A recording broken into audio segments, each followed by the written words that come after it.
I'm going to show you all of the abilities that Druids have in Diablo 4, at least in the beta. Okay, so go to abilities. We're going to go through these one by one. So basic attacks, we have Earth Spike, which is going to look like this. It's a close range attack.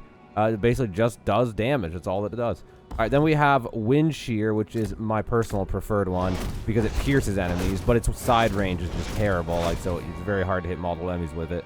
And then we have Storm Strike. Electricity gathers around your weapon and does damage. This is another melee range attack, but it can chain, especially with some upgrades. And we'll go through all the little ones after we go through all the active abilities. All right, so then we're going to go from that to Claw. Claw, pretty straightforward. You just claw. It's melee attack. And then Maul, going to be pretty straightforward as well. Just a melee attack, but in a different, animal form. Then we get to the core skills. We have Lightning Storm, which is a channeled ability like that. You just hold it, it'll keep casting. Tornado, which is going to just have a tornado that goes around kind of just randomly. Its pathing is kind of just random. And then we have Pulverize, which is like this, just an AoE at the ground. And then we have Shred, which is a 3-part attack like that. You only use the Spirit for the first attack, and then if you finish the combo, it doesn't use Spirit for each one. Then we have Landslide, which is my personal favorite. Pretty straightforward, big AoE damage, and does like the most damage out of all those core skills. All right, then after core skills, we have defensive skills. There's Earthen Bulwark, which grants you a barrier that absorbs 55% of your base life in damage. So that's pretty straightforward, just gonna look like that. It only lasts for 3 seconds. Then we have Cyclone Armor, and it grants you 20% non-physical damage reduction, and you can activate it in order to knock back enemies at the end. Or sorry, I mean, it's all the time it gives you the 20% damage reduction, and then its cooldown is to activate it to knock enemies back like that. Then after that, we have Blood Howl, which is a pretty straightforward ability. You shapeshift into a werewolf and howl, healing you for 20% of your life, and there's some upgrades you can get for that as well. We'll talk about those more towards the end of this. But Howl is going to look like that, and it's just a self-heal. And then we have Debilitating Roar, where you shapeshift into a werebear and bellow a mighty roar. It reduces nearby enemies' damage dealt by 50% for 4 seconds. So that one is like that, and that's really a supportive ability. It's going to help a lot in party group settings. Then after that, we have companion skills. This is where you get your little summons and things. So we have the wolves, where just by getting this one at all, then you have these 2 wolves that follow you around if you keep it on your bar down here. And when you activate it, it makes the wolves leap to a location and strike for damage. So, like, I'll need a target in order to do it. But you'd press on a person, and they both just jump on him, basically. Then we have Vine Creeper, 20-second cooldown. And this one, passive, Vine Creeper periodically emerges and applies poisoning damage over an area. It's like over to an enemy in an area. And then the active is actually really strong. You'll use it, it'll do this, and everyone in that range then gets immobilized and takes a heavy amount of poison damage. It's honestly, at least in the beta up to level 25, like the strongest skill that the Druid has.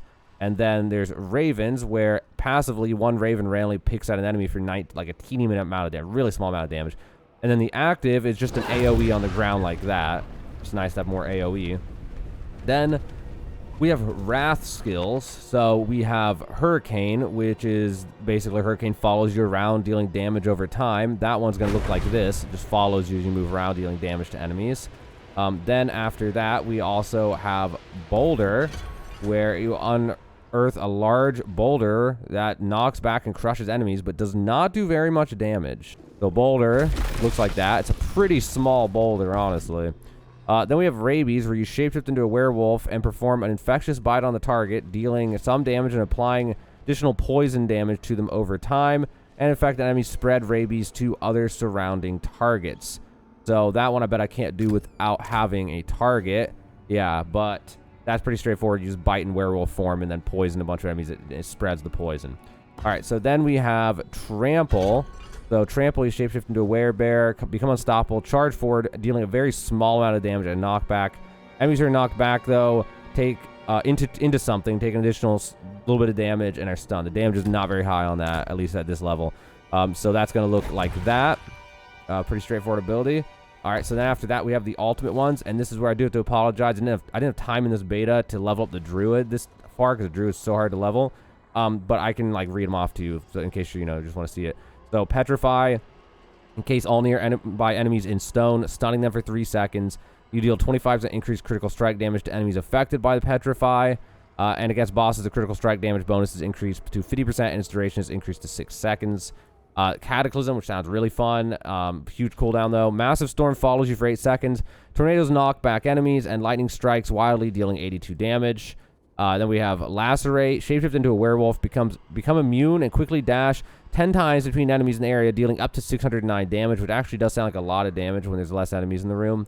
And then Grizzly Rage. Shapeshift into a dire werebear for 10 seconds, gaining 20% bonus damage and 20% damage reduction. Damage bonus is increased by 3% each second while in this form. Kills extend the duration by 1 second up to 10 additional seconds. This one actually sounds like it could also be really good. But again, it's an ultimate ability, though, so it's not going to be all the time. But hey, that's that. Then key passives, you can only have one of these each. Not one of these, just one of these. Your storm skills grant 2 spirit and deal 20% increased damage when damaging a vulnerable, immobilized, or slowed enemy. Or you can get casting an earth skill has a 20% chance to trigger a free storm skill of the same category. In addition, casting a storm skill has a 20% chance to trigger a free earth skill of the same category. Then we have Earth and Might. Unlucky hit, damaging enemies with earth skills has up to a 5% chance to restore all of your spirit, cause your attacks to be guaranteed critical strikes for 5 seconds, and this chance is basically doubled if the target is stunned, immobilized, or knocked back, or for critical strikes. Then we have these ones, so gain 20% additional maximum life while in werebear form, and for 3 seconds after leaving werebear form. While healthy, deal 30% increased damage. Then we have Bestial Rampage. After being a werewolf for 2.5 seconds, gain 20% attack speed for 15 seconds. After being a werebear for 2.5 seconds, deal 20% increased damage for 15 seconds. Okay, then Lupine Ferocity. Every 6th werewolf skill hit critically strikes and deals 60% increased damage. Okay, and then also something else on this tab, we have Spirit Boons. And these are something that in the beta I wasn't able to take a look at all. This doesn't, you can't reach this in the beta. But this would theoretically make Druids stronger somehow, which they really need because they're not very strong in the beta at these low levels. So we'll have to see how that goes at higher levels and how this all balances out at higher levels. So real quick, let me go through a little demo build for you that I think is good to get you started, and then we'll go through all the little passives and talk about them too. All right, so Wind Shear is really good for getting your spirit back because you can get it to where if you hit multiple enemies with it, it'll just give you extra spirit basically. So if you hit like 10 enemies, you'll get like half your spirit back or something. So really good in AoE and just does AoE damage. And then the Landslide is just really strong, consistent AoE damage. It's not a very big AoE, but it's really like, at least at low levels, it's like the only damage you can do basically. Like it's one of the only ones that actually does any amount of damage. It's just like a good thing. Spend your spirit on to do some damage. And then Bloodhowl's good just to heal because as Druid with this build at least, you just constantly just get like the hell beaten out of you. You have to pop potions and stuff constantly because Druid, at least with the way I've been playing, you have to get close all the time. And then you get this one to, kills reduce the cooldown of it by 1 second just so you can heal more often. And then for these ones, I actually get Vine Creeper and Ravens for AoE damage. The Vine Creeper, though, is the main thing for damage. And I would drop the Ravens if I got far enough to get the ultimate ability, which I didn't get to do in this beta. So mainly it's just going to be Vine Creeper. And then this upgrade, which increases immobilized duration, but mainly we want this one, where it makes it so its poison duration is increased by 3 seconds, which doubles the amount of damage that it does. Now, the damage from it is good. It's not insane, but it's good. But the main thing is that it hits a really large AoE like this, and is very easy to just hit a ton of enemies with it all at once and just deal your damage.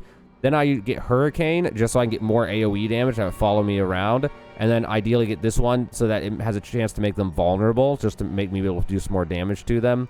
And then for the ultimate one, I haven't really picked yet, but I'm thinking either Lacerate or Grizzly Rage would be the one that I would go with.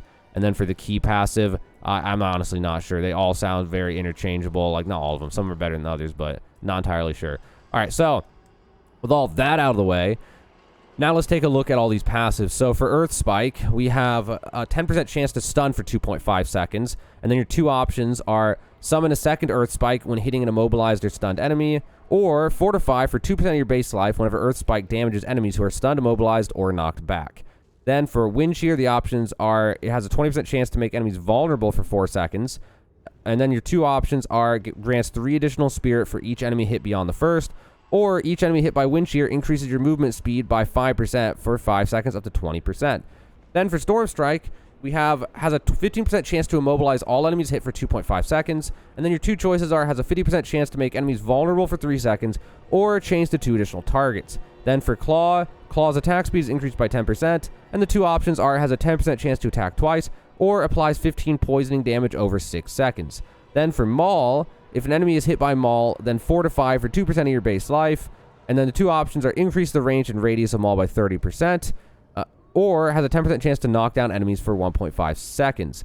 Then down here, we'll look at the passives first. So critical strike chance against close enemies is increased by 3%. Remember, all passives, you can get 3 of them, so that'll be up to 9%. And then this one, you gain 3% movement speed while in werewolf form. The bonus persists for 3 seconds after leaving the form. Or Iron Fur, and Iron Fur is another option. You gain 3% damage reduction while in werebear form, and it lasts for 3 seconds afterwards. And then this one, maximum spirit is increased by 3 up to 9 with all 3 points in it. And then core skills cost 5% more spirit, but deal 10% increased damage. And then basic skills generate 10% more spirit. Then for the abilities for Lightning Storm, there's this one. The size of your Lightning Storm is preserved for 4 seconds after channeling. And then Lightning Storm gains 1 additional Lightning Strike, or Lightning Storm has an 8% chance to immobilize enemies hit for 3 seconds. The Tornado, each time you cast Tornado, you have a 20% chance to spawn an additional Tornado. And then your two options are enemies damaged by Tornado are slowed by 8% for 3 seconds, stacking up to 40%. Or enemies hit with Tornado have a 10% chance to become vulnerable for 3 seconds. Then with Pulverize, your next Pulverize will overpower every 10 seconds while you remain healthy. And then two options are enemies are stunned for 2 seconds when they're overpowered with Pulverize, or enemies hit with Pulverize deal 20% reduced damage for 4 seconds. And then for Shred, Shred gains 30% attack speed and heals for 2% of your maximum life if an enemy is struck. And the two options are third combo attack is larger and applies an additional 77 poisoning damage over 5 seconds.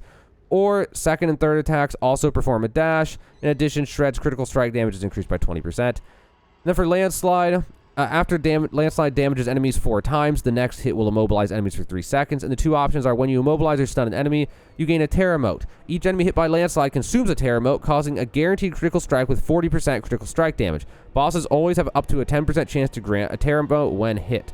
The other option is when you strike an immobilized or stunned enemy with Landslide, an additional Pillar of Earth is formed. So that is it for the core skills. Now we have the defensive skills. So the passive here is increase your non-physical resistances by 5%. And then the next one is you gain 5% damage reduction for 6 seconds after using a defensive skill.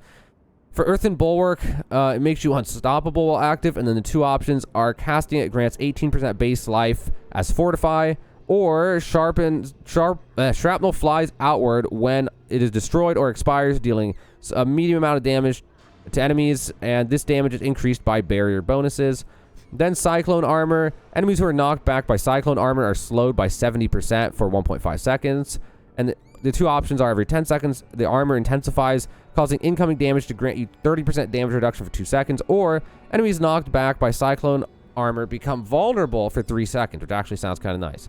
And then Bloodhowl, the options are kills reduce the cooldown of Bloodhowl by 1 second. And the two options are also increases your attack speed by 15% for 4 seconds, or generates 20 spirit.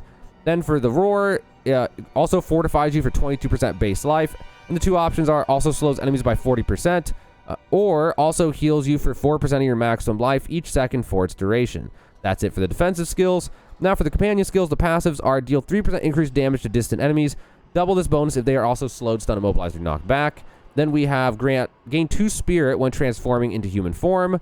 And then also there's your companions deal 10% bonus damage. Now for the wolves deal 20% increased damage to immobilized, stunned, slowed, or poisoned enemies. The two options are on a lucky hit, your wolves attacks have up to a 10% chance to fortify you for 5% base life, or when you critically strike, your wolves gain 20% attack speed for 3 seconds. Then with Vine Creeper's immobilized duration is increased by 1 second. And the two options are active poisoning duration is increased by 3 seconds, or your critical strike chance is increased by 20% against enemies strangled by Vine Creeper. Then for Ravens, you have 5% increased critical strike chance for 6 seconds against enemies hit by Ravens. And the two options are 2 additional Ravens periodically attack enemies, or enemies inside the swarm of Ravens, when it is activated, become vulnerable for 3 seconds. So that's it for companion skills. Now we have Wrath skills. So the passives are Mending. While in Werebear form, you receive 5% additional healing from all sources. And when you remain in Werebear form for at least 25 seconds, your next skill will overpower. Then we have this one. Poisoned enemies are slowed by 8%. And poisoned enemies take 10% additional critical strike damage. And critical strikes with werewolf skills deal 8% of their base damage as poisoning damage over 4 seconds. Then we have Earth skills. Deal 5% increased damage to slowed, stunned, immobilized, or knocked back enemies. And critical strikes with Earth skills fortify you for 2% base life.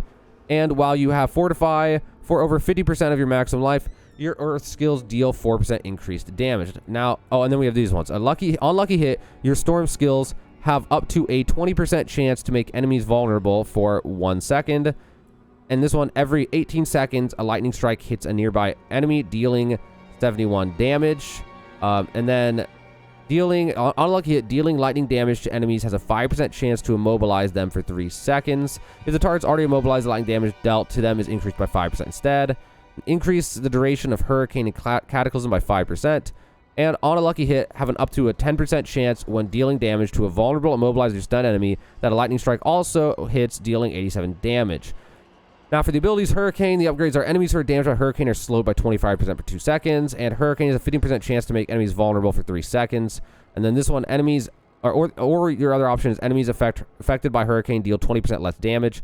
Then for Boulder, when Boulder reaches the end of its path, enemies hit are slowed by 30% for 3 seconds. If Boulder overpowered, enemies are stunned for 4 seconds instead. And your two options for it are, while you have any Fortify, Boulder has a 20% increased critical strike chance, or Boulder's critical strike chance is increased by 3% each time it deals damage. Then for Rabies poisoning damage also increases over the lifetime of the disease, dealing 30% bonus damage at max duration. And then the two options are deals its total poison damage in 4 seconds instead of 6, or it spreads 100% faster. Then for Trample, your options are deals 30% bonus damage. This bonus is reduced by 15% for each enemy hit after the first. And then the two options are casting Trample grants 20% base life as Fortify, or casting Trample grants 20 Spirit. Then over here in the ultimate ones, the passives are increases the amount of Fortify you gain from all sources by 5%. Whenever you are stunned, immobilized, or knocked down, Fortify for 6% base life. 5% chance when struck to fortify you for 4% base life. Reduce the duration of control impairing effects by 3%. Triple this effect while you fortify for over 50% of your maximum life. Then over here, when a shapeshifting skill transforms you into a different form, it deals 5% increased damage, and shapeshifting fortifies you for 1% base life. Also, we have upon shapeshifting into a werewolf or werebear, you gain 4% damage reduction against elites for 5 seconds. Then over here, nature magic skills deal 4% increased damage to elites. And your earth skills deal 4% increased damage to vulnerable enemies. Your storm skills deal 4% increased damage to enemies that are stunned, immobilized, or knocked back. Nature magic skills deal 2% increased damage. Triple this bonus if an earth skill is the next skill cast after a storm skill, or a storm skill is the next skill cast after an earth skill. Circle life. Nature magic skills that consume spirit heal you for 1% of your maximum life. Alright, so then the active ones are Prime Petrify. Petrify's effect durations are increased by 1 second, and then killing an enemy affected by Petrify grants 25 spirit. As for Cataclysm, we have Cataclysm's duration is increased by 2 seconds, and then lightning strikes and Cataclysm make enemies vulnerable for 2 seconds. And then for Lacerate, we have Prime Lacerate. Each time Lacerate deals a critical strike, heal for 3% of your maximum life. And this one, Lacerate's in that initial strike is guaranteed to critically strike and deal 150% increased damage. And then for Grizzly Rage, you are unstoppable while Grizzly Rage is active, and gain 8% base life as Fortify per second while Grizzly Rage is active. So those are all of the skills for you for the Druid. Sorry I couldn't show off the ultimate ones. And I do want to say, after playing this class for long enough, my take on this is that, at least at the lower levels, I don't know how it's going to change once we get those boons, but at lower levels, this class seems to be made to be a tank that plays in a party. If you do not play with a party who can actually kill things for you, then your life is going to suck, at least at low levels. That's how it was in the beta, at least. But I do see, when looking at these abilities, that this class is definitely designed to be a tank, because there's a lot of self-heal, there's a lot of fortify, there's a lot of debuffing, there's a lot of damage reduction on enemies, there's a lot of slows and all this stuff. So this is definitely meant to be a support class, or tank/support that supports everyone else in a group setting. And again, if you're not in a group setting, this is going to be a really tough one to play at lower levels. Now again, the spirit boons might change some of that, but their biggest thing here is more so than like any class. They have so many knockbacks and slows and poisons and just different crowd control abilities and defensive abilities and heal abilities and fortify abilities and barriers. So definitely the tank class in this game. So hopefully that helped you out, guys. Now you can look at this whenever you need to and see all the abilities for the Druid in the Diablo 4 beta.